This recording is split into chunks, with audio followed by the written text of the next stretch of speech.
Hey everybody, it's Kyle Webster joining you for another illustration masterclass. We're using Photoshop today and we are going to paint some trees. So what I wanted to show you today was a whole bunch of different ideas for ways to tackle this interesting subject matter. I'm sure many of you have had occasion to tackle painting a tree in something that you were doing. Whether it be a comic or an illustration, editorial or advertising or a storybook or whatever it happened to be. And you probably thought, is there a faster way to do this? Is there an easier way to do this? Because, trees are full of complexity, but we can simplify things and we can use shape language and we can use a certain kind of vocabulary as well as custom brushes and lots of other goodies to make this an easier process. And so what I want to do today is just show you a few things that I hope will inspire you to try some different ways of working with this very particular subject matter. And of course we only have an hour together, so if I feel like there's more I want to share, I'm going to extend this into another episode in 2 weeks for our next masterclass, or rather yeah, because next week we have a different one that I'm doing, but we can pick this up again later. There is a lot to talk about. All right, so if you're watching over on Twitter or YouTube, remember that I am over on Behance following the chat over there. So if you have questions for me or a specific request during the live show, I can read it there. And that's be.net/Adobe Live. Okay, you should see that flashing up on the screen right now. Speaking of Behance, we have some folks joining us over there. I see Wade, very talented artist right there. Cryo and Steve, hello. Lizette is here and she's saying hello from Holland. Cool. Very nice that you're joining us from Holland. That makes me very happy to know that there are people watching all over the place. That's exciting. Let's see. Richard is here. Hey Richard, nice to see you. And Gareth and Igun, nice to see you as well. Bruce, welcome in. Okay, why don't we get to the drawing now, okay? Because time is fleeting. Here are just a few examples of some kind of trees that I was putting together here before the show, and I wanted to mention that 90% of what you see here is simply done with just the lasso tool. And I wanted to bring this up because you've seen me do a lot of live streams where I take full advantage of making selections and painting inside of those selections with custom brushes, and this can really take you a long way. So if you're doing this kind of flat graphic kind of work, or this, this sharp edged work, so there's no soft edges here. My edges are all hard edges. They're all crisp and clean. This is a really easy way to go about it using the lasso tool. But I want you to notice that each of these trees has a very different quality to it with regards to the shapes and the arrangement of those shapes. And so this is really the key, I think, to start with, is talking about using the right sort of combination of shapes to communicate to the viewer kind of sort of what sort of tree they're looking at. All right, and as we know, there are hundreds and thousands of species of trees, right? But they all have these characteristics that you can kind of identify easily. Like if you think of evergreens, this tree that we have in the middle, for example, here, this could be maybe something like a Douglas fir or something of that nature. And I want you to notice that the main ingredient here that makes it what it is this trunk that just goes straight on up through the entire tree, right? And it's rather a narrow trunk as well. And the important thing then to notice after that is the arrangement of the foliage as we go upwards. Wider at the base, more narrow at the top. And there's this nice sort of zigzag pattern that we can follow as we go, okay? And this brings up another important point I want to mention to you, which is that nature has its own shapes that are going to sometimes be more appealing than others, and it's our job in interpreting what we're looking at, this sort of shape language that we're trying to borrow and then employ in our artwork. It's our job to design that in such a way that it is appealing on the page, right, or on the screen in this case. And so what I want to mention up front is that if I were to paint a tree from life, oftentimes I would actually change slightly the design of what I'm observing in nature to better suit my composition or to simply make a more interesting shape for that tree. But I would still be using the same shape language, the same vocabulary. In other words, the pattern that these leaves have when they're clumped together, sort of hanging over, a little flatter on top. The way that the branches move away from the trunk in sort of a horizontal way, not so much upwards, with an occasional exception, and especially as we get closer to the topmost canopies of this tree, you're going to notice that the branches do move slightly more in a vertical direction, and as they get weighted down with leaves, they'll sort of bend outwards, and as they reach out, those lower branches reach out to grab some of that sunlight, reach out away from the shadow of the leaves that are above them. They're moving outwards, right? It's kind of a logic to this if you think about it. So I'm thinking about all that stuff, and so if I were just to simplify this and just grab my pencil right here, it's really just, let me use a darker color for you. Here we have our trunk, and then I'm just thinking like about this kind of stuff, moving out and out and out, okay? And that's really kind of the language I want. And then each of these little bits here gets its own little collection of leaves, okay? Like that. And now here's another important thing to mention. Drawing a tree like this is incorrect because the one thing I'm forgetting is that if I were to look at this from a bird's eye view, okay, this would be the top of the trunk. But remember that branches would grow in different directions, okay? So there would be foliage all around the tree. It's a three-dimensional shape, right? Three-dimensional object. So in that case, I have to be sure that I have some foliage that throws out behind there, some that creeps over in the front here, maybe some that creeps over in the front here. So we have to cover up that trunk from time to time in order for this to look believable. And you'll see that we have done that right here, right? And so that's what's helping to show that this is a three-dimensional object, and we're painting things that are coming towards us and things that are moving away from us, etc. All right, now in a case like this, we're going really, really graphic with this. It's just a really pretty series of S curves and C curves to make up what is going to represent this tree. But again, it is important still to maintain a certain kind of language that's consistent. And so what you'll see is that the way I've drawn the branches here, right, there's a really nice flow all the way throughout, okay, flowing like water, this undulation, if you will, the trunk into the smaller branches and then up into the leaves, right? And so this is me being careful to maintain that same language throughout and keep it consistent so that at the end result has a feel to it that, you know, it all belongs together, so to speak.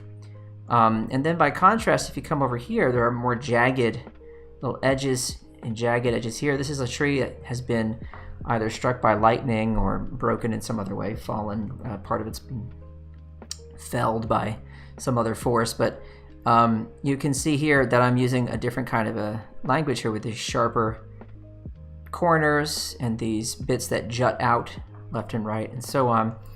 And then adding a nice little element like some moss growing on it. Okay, this is a fun thing to do to add a little detail if you want. And as you zoom in, so to speak, on the subject matter, in this case trees, what you want to do is you want to then bring out the details. What you don't want to do is when you're painting something and it's farther away, zoom in in Photoshop and start, you know, putting all kinds of little details on the trunk and everything else.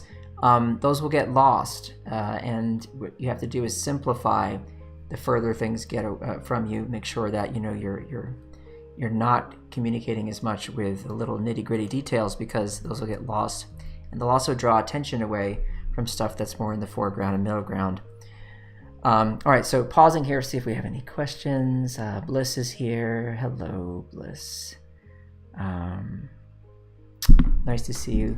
You like the lighting, says Bruce. Thank you. Well, I'm so glad you brought that up because particularly in this instance here, it's important that I'm using the darks and lights to show that the sunlight is catching on some of these areas of leaves that are reaching far enough out so that the sun will catch, but then you have these areas underneath that are in shadow, as well as areas that are going to be, you know, further back behind the tree. And as we come down, you notice there are more cast shadows. That's what these green shadows are here. Okay, these blue-green kind of colored shadows. So they're a little lighter than the shadows that are underneath the canopies here.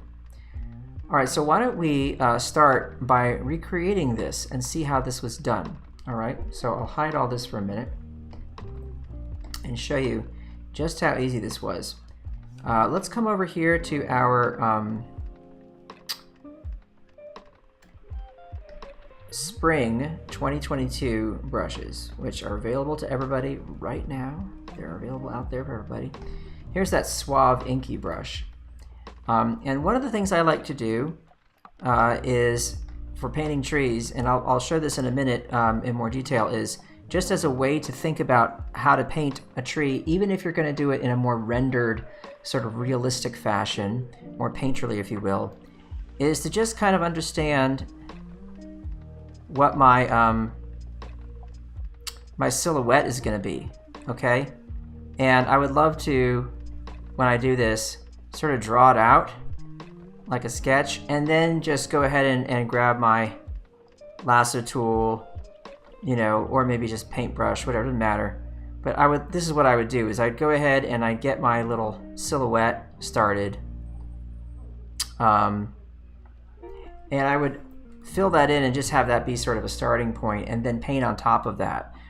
So this is just something for you to keep in mind, because this is a good way to do your design, especially if you zoom out and can see the whole shape, you know, and start to think about how everything's going to sit there on top, you know, etc., etc. So designing a tree like this as a starting point, and then later you can paint on it, which I'll do this in another example after we do this sort of evergreen that we're going to do. See, and then I could come in here and start doing these little bits and pieces here, etc., etc. Okay, try and make things look a little more interesting, more filled out, yada yada. Okay. All right, so just something to keep in mind, because once you have that silhouette, you can lock your layer transparency, okay, and you can do some pretty great stuff inside of that layer and paint to your heart's content, and go outside the lines, so to speak, and it'll still be contained within that original silhouette that you drew. All right, so just keep that in mind. Okay, let's come over here to our Suave Inky brush, simple, and we just do this. There's my trunk. That's all there is to it. Okay, and now from here, as I showed a moment ago, I'm just gonna kind of throw a few little branches here and there, out in different directions, staggering them, some different lengths, okay? And that's a starting point for me. Now, here comes the easy part. I'm going to make a custom brush to do the foliage, okay? So let's take a look over here at this shape right here. Now, all I did to create this was use a lasso tool, okay? And we could do it again if you like. But I was just thinking about the shape of the pattern that the leaves make, and being able to sort of clump together one of those like this, okay? And if you need to get rid of some bits, you know, you can use your Option key, hold that down, and there's a nice little shape right there. And that's all I did, was I made a shape, okay? And that's what this is here. And then what I did was I painted inside of it. And you could use any brush you want. In this case, what I used was this weeder brush. Okay, just painted that in there like this. Alrighty. And once you have that shape, you know, what you do is, I'll control J that, and I'll send it to its own layer, is just go to Edit, Define, Brush Preset, and we can just call this Doug Fir 1. And here in my brush settings, I'm going to go to Shape Dynamics, and I'm going to change the size jitter so it's going to be unpredictable. Put on some pen pressure, okay, so that the brush will get smaller with pen pressure, not all the way down to 0. Under brush tip shape, I'm going to increase the spacing a little bit, like this, okay? And here we're going to flip our X jitter, because that's going to flip it along that X axis. And finally, roundness jitter. This is going to compress the brush randomly by a certain amount, okay? And this is the result that I get from this, okay? What I can do is go to that brush tip shape and increase the spacing a little bit if I want. And that's the result right there. That's the brush. That's what it does. Okay? So we'll hide all this for a minute. Come back to our trunk here. Okay? And on the trunk now, what I can do is I can paint some dark shapes, all right, like this. So bump, bump, bump. Just come across, do this, do this. Simple as that.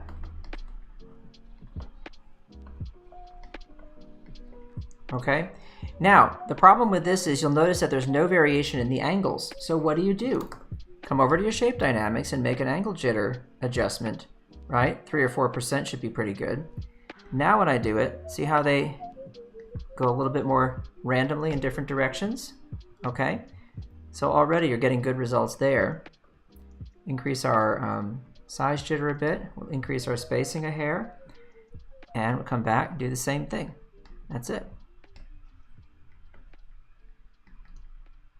Immediately, more interesting result. See that? So this is how you do it. Now, this whole part right here, this is just so fast. And all I'm thinking about is, are these interesting shapes that I'm painting? Like, how's that pattern gonna look? You know, as a shape for a design, you know, do I like the way this looks? Like sticking that little bit out there really helps, I think. Now it's got a nice kind of a zigzag pattern to it. All right. Now this has a little bit of transparency to it, this brush. If I hit Command J, it's going to darken it up a little bit. And I can just combine those two layers together. I can merge them together and lock their transparency. Now here's where the key comes in for the lighting, which we were just talking about a moment ago. I go a little lighter now, and I can just hit a few areas like this. Okay? Now the areas that I hit come forward, right? Or you get the feeling that they're far enough out that they're catching some light, right? Like this. And you see how quickly this takes form, okay? Now if we go a little cooler, we're gonna go dark here, but we're gonna go not as dark as our other shadow. You can just throw some other little shadows there.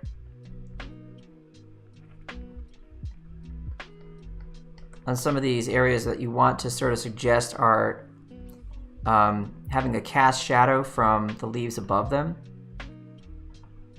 Okay, like this. Because of the irregular pattern that creates, you get a really nice result right there. Okay, and really, folks, it's as simple as that. That's kind of the whole deal. And you can come up here and you can just erase away that top bit if you want that top bit to just stick out. And here you could go back to your Suave inky brush, right? And maybe you just want to do a little branch up here and a little branch up there. And then you can do your own little details there for some leaves, right? Hit those with some light, like that. And that's really the key. So what you're doing is you're using a combination of thinking about those shapes and how they work, creating a custom brush that is based on the observation you made about the shapes that make up those canopies, those leaves, right? And then putting it all together in just a matter of minutes and creating the tree. All right, so this is one way to do it. Now, if you want to do the same thing in a more painterly way, so to speak, this whole area that you've created, these 3 layers, okay, this whole set of shapes, this group of shapes, you could group those and duplicate that group, turn it into one layer, Command E. So now I've got this all on one layer here, okay?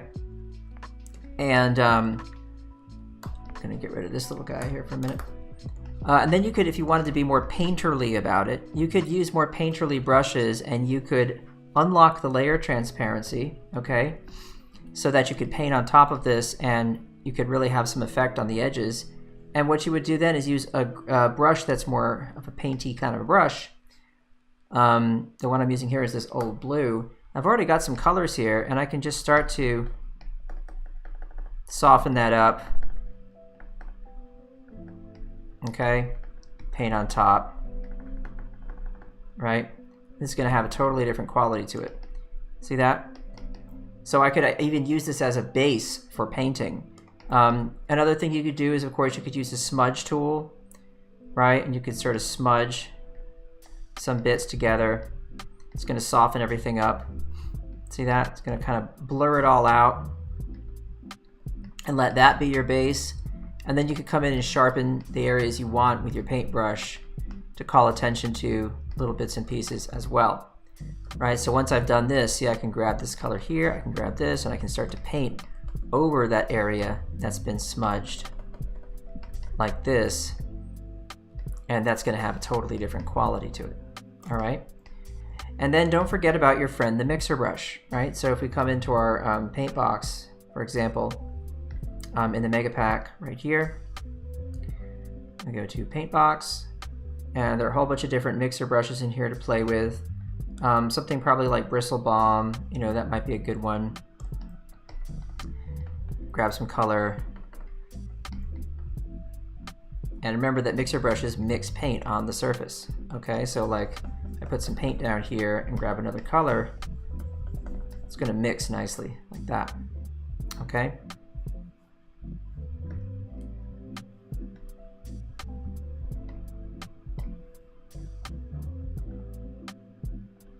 Sorry about that, I'm trying to find a mixer brush here. I think a good one might be maybe this rough bristle multicolor brush, because this allows me to select multiple colors on my brush at the same time, like this.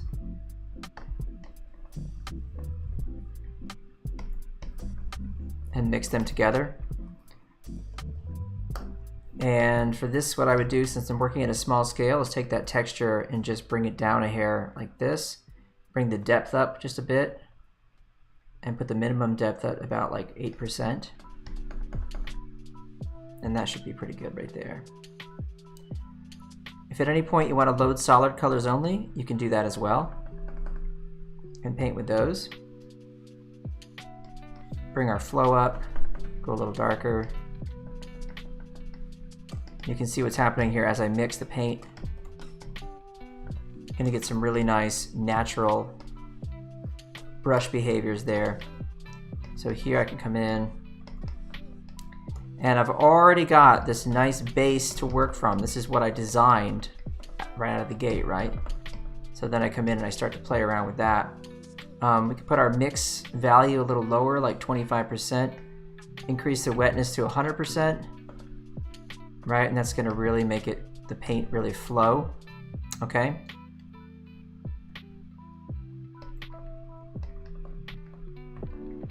The way to think about mixer brushes sometimes is like if you were to take a smudge tool and add paint to it, that's kind of what it is. But the difference is that you don't get the blurring that you do with smudging because you have this control over what happens with pen pressure and you can get sharper edges with that mixer brush. And you can always come in here and you can reduce the wetness to 0, and the moment you do that, you're painting with a brush that has no mixing properties to it. See how the mix disappears? So you can go like a lot more sort of crisp with your line art, and you can always adjust the brushes. Like right here, if I go to brush tip shape, the spacing's at 19. Imagine if I tighten that up, what's gonna happen? Okay, tighter brush equals a sharper edge with more paint being laid down at once, okay? So try this method. I think you could get some really good results, like lay things out with the lasso and then grab a mixer brush and start to paint on top and do some pretty nice stuff. So just because this method is originally like designed by me for in my own work for things like sort of a cleaner, sharper, more graphic kind of a look, I love that I can use that as a base and then grab a mixer brush and start going to town right on top of what I've just painted, and I'm gonna get some pretty slick stuff happening. Okay, so let's look at the difference between this, okay, and this, right? Totally different style, totally different kind of work, but all based on the same method there, and that could be pretty nice. All right, so we'll move on from that, and we'll look at again our another example here. This little guy. Now, if you zoom in on this, I want you to notice there's a bunch of little textures and things in there. Okay, this is where a lot of those texture brushes come in handy that we have in so many of these brush packs. And again, with this, all I did was create a shape using the lasso tool. Now I just drew this and I just started to edit it with the lasso tool. But of course, a great habit for everybody out there is to sketch, right? So if I want to sketch first, which is always a good idea, right? You could design a shape here. So I'm going to say, all right, this area here is going to be like just kind of destroyed.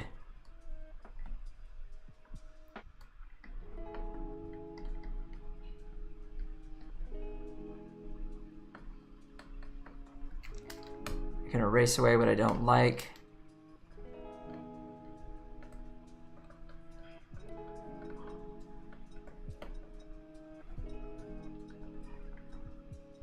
Put a little, like a little new branch that just kind of started to grow out of here. Okay, after the accident, you know, the lightning or whatever happened here, just one little guy right there. And then right here,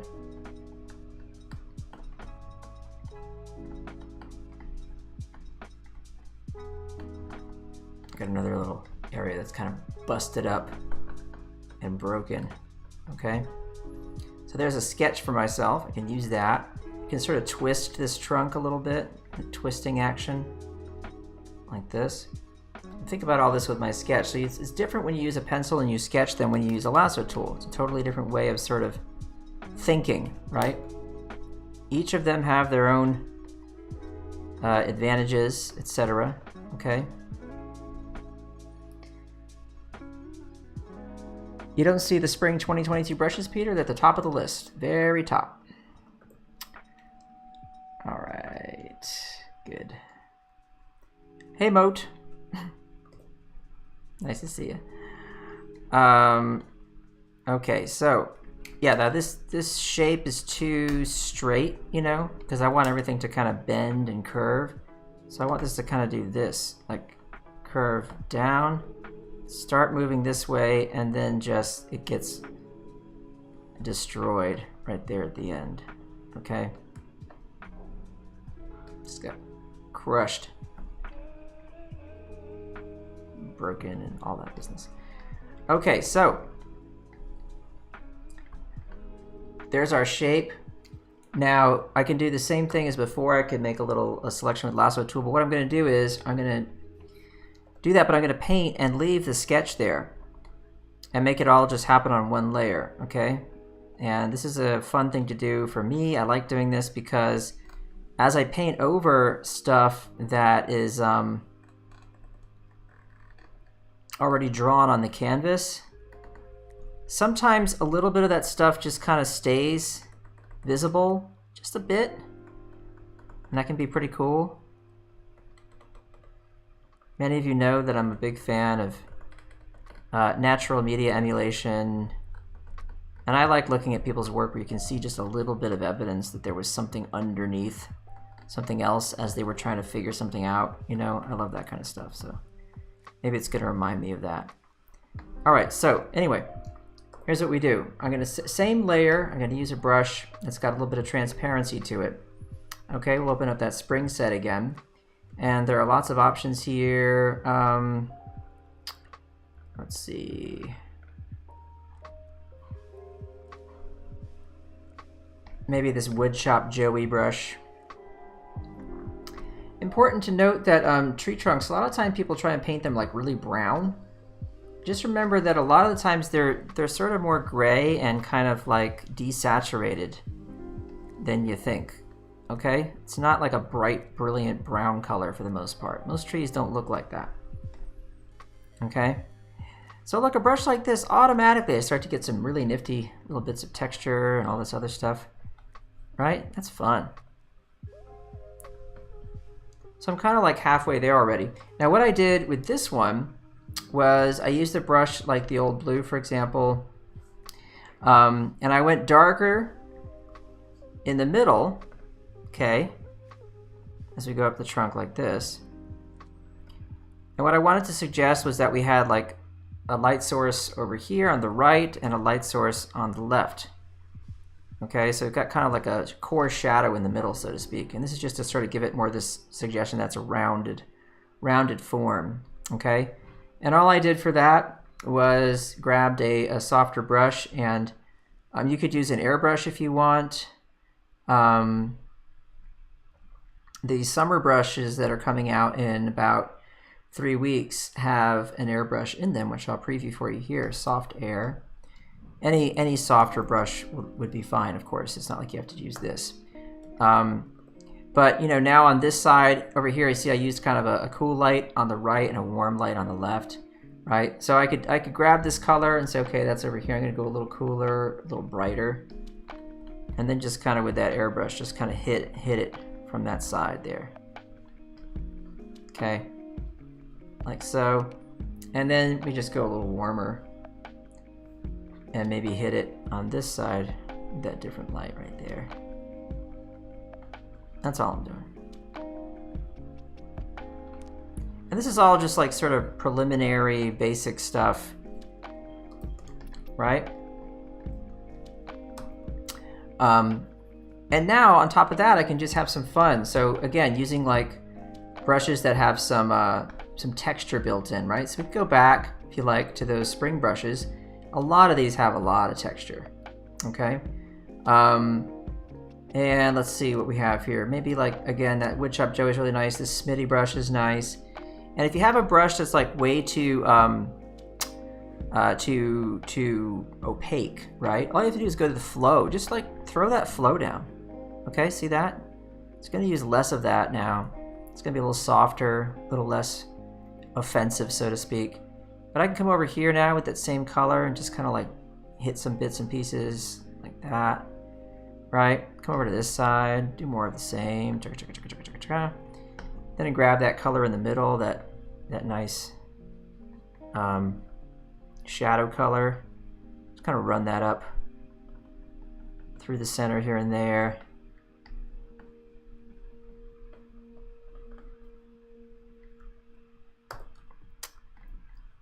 Come back on this side and hit some of that. And we can look at what we got there. I can erase away bits.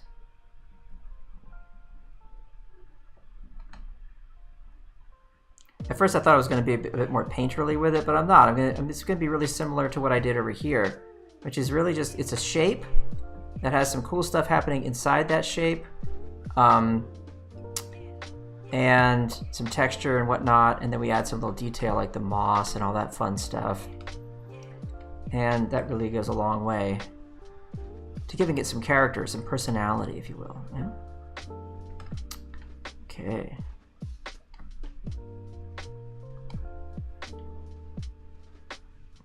What I like about this eraser, by the way, folks, use erasers that have some kind of a quality to them that suits what you're doing. Okay, so like if you're doing some really super clean stuff, you just need a hard round eraser or square, whatever, that's fine. In this case, what I like about this is that actually along the edge as I use it, this eraser has a little bit of grit to it, a little bit. That's just kind of a nice thing. So things aren't super sharp.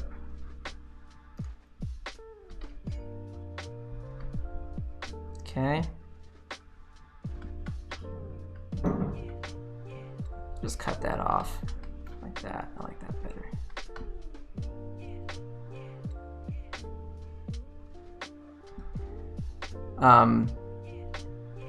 The name of this eraser, by the way, it's in the mega pack, and I think it's the Natural eraser. Pretty sure that's what it's called. Natural Edge, something like that.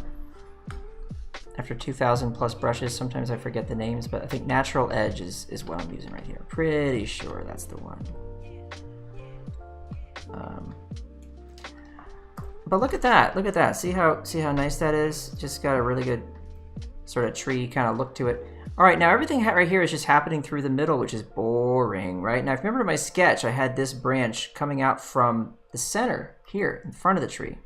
So what do you do to make that happen? Well, okay, let's go ahead and grab our brush. We'll use something like the old blue because that's just a brush that I can just paint with nice and clean. And just come over here, carry this color across and onto the trunk right here. Okay, and then take this darker color and pull it up under like that. Okay, so we can create the impression that this is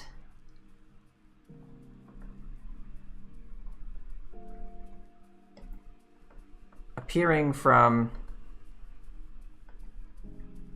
the center of the trunk there and then cutting across this way. All right, so that it's doing its own thing, moving towards us a little bit. We don't want this to look like it's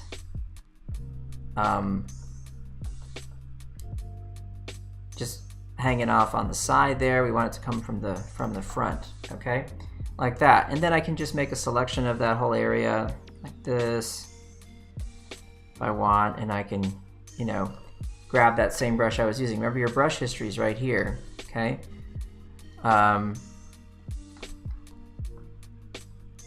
I can add a bit of that nice textury goodness to it. Okay, so that pops off from the main area there.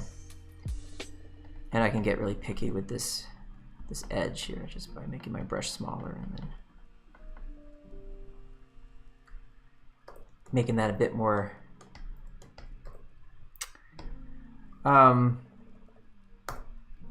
bit rougher.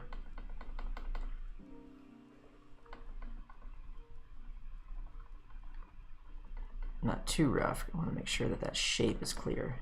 I can read that shape.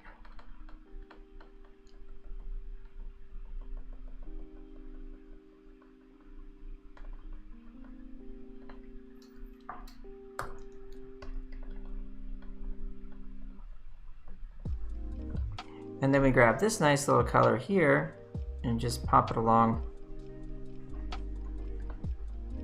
the edge here. I go a little lighter, and that's going to help to sort of pop it off of that background color, and then I can go a little lighter along the edge here as we come out this way. Okay.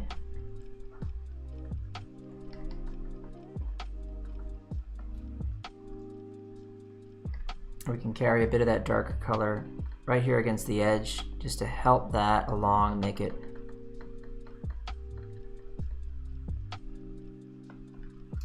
work off of the edge there. Okay, so there you go. So I hope this is helpful. You're getting to see some processes here for combining your custom brushes that have some texture, doing a bit more painterly stuff, using your lasso tool, thinking about keeping these shapes, you know, making sense with one another, so it all feels like it's coming from the same you know, organism, right? This tree. Lock the layer transparency if you like, and that gives you the protection of those edges if I want to come over here and just knock out some bright edges right there, okay? And darken up this little area here, create some separation there. I might even want to just do that. I think that's a little stronger. And then what I could do is use that Suave Inky there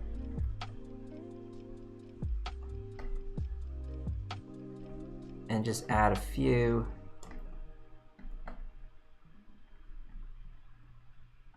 little bits like that.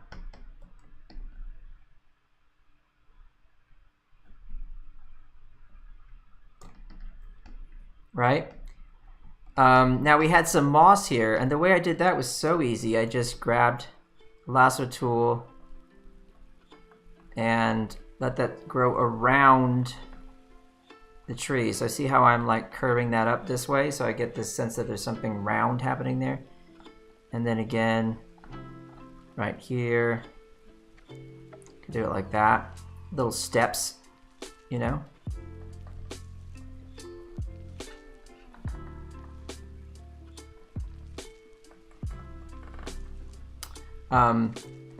And then one over here just to kind of break it up, right? Remember to keep things, keep your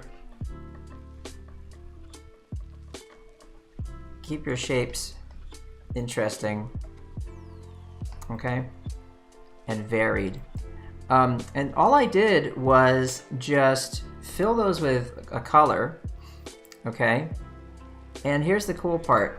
You remember that there was a little bumpy brush I had here, this group, this guy right here, okay? Now, if we grab that and copy it, and then we'll put it on its own little layer. Okay, so we'll come over here and we say paste, right? I can use that to create like sort of a mossy sort of a thing, right? Or I could just start over and make my own little thing like that.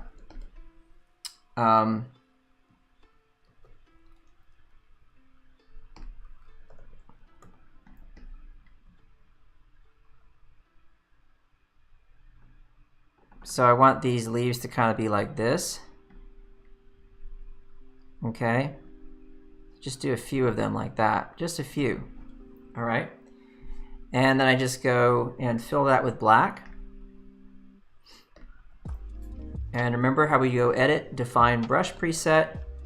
Okay. And we take that brush, and same as before, we just go to our brush tip shape. We increase the spacing a little bit. Go to shape dynamics, and we'll do a little X jitter flip if we want, a little angle jitter, roundness jitter, size jitter. Okay, maybe we don't even want the X jitter. We could control it with direction. Okay, so now if I draw this way, it goes this way. If it goes this way, it goes that way. Okay, so I can just draw these little bits like this. Okay, I can also change my angle of the brush, right? So I can control it this way.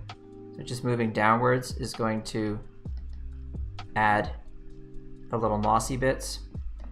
Come back to this, and I have this area here selected with my moss. Grab a color that's just slightly darker, and we can just try this brush here like this, and that just adds some nice detail there. Okay. We can also make it so it doesn't follow the direction, and all it does is just sit kind of flat. Okay. And we can use the lighter color. We can resize it down a little bit and just pop over this away. See what that does? Okay. And then finally, because we have this darker area here in the middle, right, you can just do all that same stuff using that airbrush if you want, okay? Any airbrush is fine, but the one I'm using here, remember, is from that new brush set that's coming out in summer. Here we go, summer 2022. Come on down, it's called Soft Air. And what I want to do is make it a little smaller, and we have a dark area here through the middle. I can just grab that color, set my brush mode to multiply, and then just kind of hit this right here.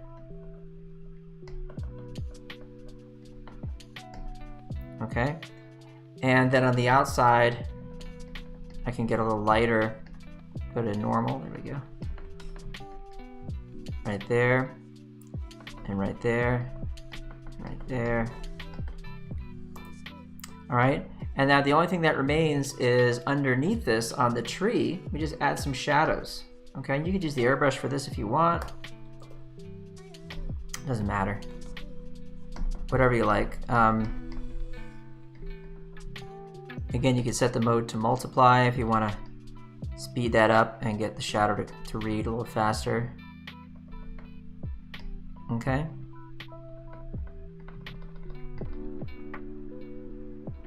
If you need a harder edge shadow, use a different brush. You know, use a brush that has some qualities to it that's going to be a little harder edge, etc. You know the drill. Okay? But that's really all we're doing right there. Okay? There you go. So, completely different kind of way of doing it, but good results. Let's see. Any questions? Now for the kudzu vines. Yikes. We hate the kudzu down here. It goes everywhere.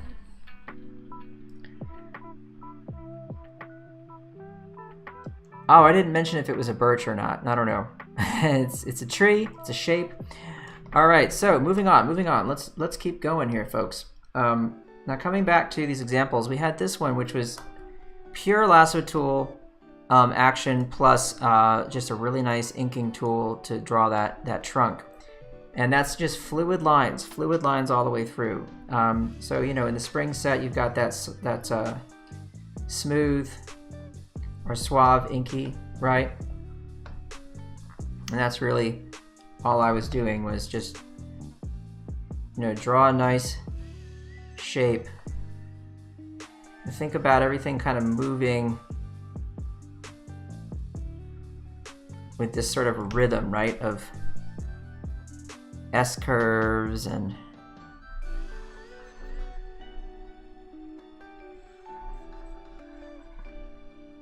whatnot, right?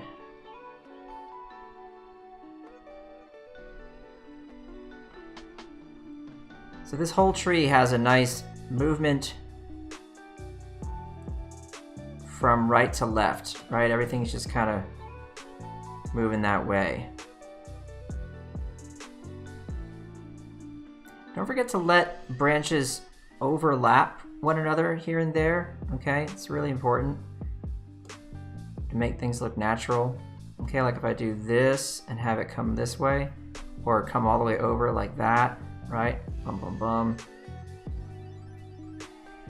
Just want to make sure people understand that the tree is the three-dimensional object.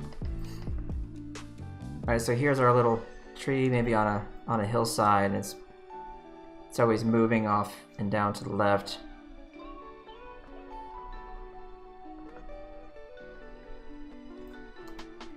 Okay.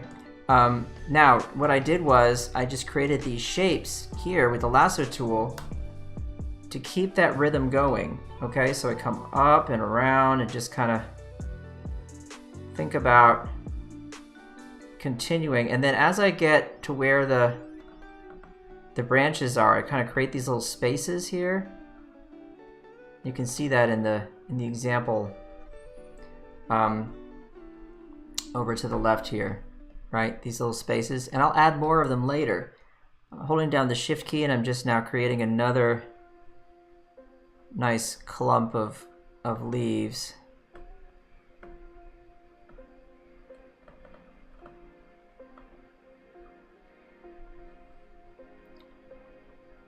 Another one here, and this can totally like overlap with the other one. That's fine.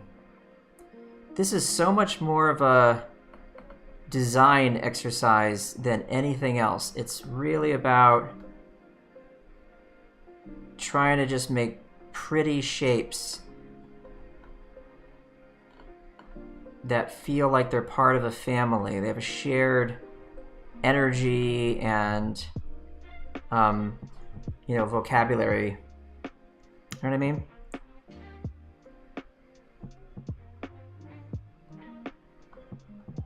Okay, and around we go. And that's really just kind of the whole gist of it there. That's the process, and then I use custom brushes with texture inside of here, and I can add more holes if I want, you know. And the way I do that is I'll always go for like bigger holes closer to the branches, smaller ones as I move away. Okay, so like, and this should be cleaned up here. That should be gone. So like a bigger hole here, and then a smaller one, and a smaller one, like that. Okay, and that really creates a nice effect. And I lock the transparency, and I can just use brushes that have some nice texture. Doesn't matter what it is, like Geobot even. The Geobot brush, this is not tree stuff. It's not like foliage. It doesn't matter. Okay, this is a graphic way of doing a representation of a tree, and it just looks cool. And if it looks cool, well, mission accomplished. Okay, we're illustrators. We're not like photographers. We're not trying to do everything photorealistically. All right, so always remember that. You're welcome to create things that have a style to them, right? Okay, now the other thing I wanted to show you was this, because we want to make sure we cover some different territory, and I've only got a couple minutes left to show this to you. But I thought it'd be fun to tackle this. Like, what would you do if you wanted to make, say, a palm tree? Okay, what would you do? So think about the language, right? Think about the language. Now look here, I've got all this wonderful reference down here, and one of them has like these trees here from all over the world, and then you have these palms. See, now the thing about palm trees, notice how the leaves always come out from the center of the top, right? Boom, boom, boom, out they go, all from one spot, right? No matter what the leaf shape is. Now each of these has a different leaf shape, and it's important to note what those leaf shapes are, because that's going to help you in designing your drawing, okay? And so what I want to do is, I've just drawn this tree trunk here, okay? I want to think about leaves that do this. So they all have sort of a triangular kind of a thing going on, okay? So what I do is I create a clump of shapes that make sense, right, for that language there. Some more narrow than others, right? Some moving straight upwards, like this. And then I can start with that. And these two, then I can move them down here so we can paint them. Then what I would do is make sure that I can sculpt that a little bit more just by getting rid of some bits, okay? And it doesn't take much to communicate what you're trying to do, right? I'm not going to do like a lot of them, just a few here and there. I'm just going to get rid of some of these. Silhouette is so important, right? It's just this massively important thing that makes such a big difference in everything, you know, including, you know, more painterly stuff, right? And once I've done that, what I can do is I can select out some of these, I can lock the transparency and I can just make a selection like this, okay? And now I've got this one leaf here, and I can pretend that this leaf here is casting a shadow on it, but using like a softer brush. Okay, in this case, I'll just go ahead back to that airbrush if you like. But I can do like this kind of thing, right? And then this other leaf right here, I can pretend is right on top of all that, right? And I can just sort of isolate it and give it a nice hit like this. And then you start to build, see that? You start to build this idea of like depth, right? One thing on top of another, overlap, right? Little things overlapping others. Okay? And that just goes a long way to making that work. And then, you know, you come in later and finesse and all that. And then for like the trunk here, just go ahead and go a little lighter down here. Where it's not, you know, there's no shadow there, so it's just getting some light down there. But you can see how that would work, right? Well, we're gonna run out of time, folks. I'll do another one of these in a couple weeks, okay? This is fun. Take care of yourselves, take care of each other, please be kind, and I will say ciao for now. Thanks for watching, everybody. Have a great weekend.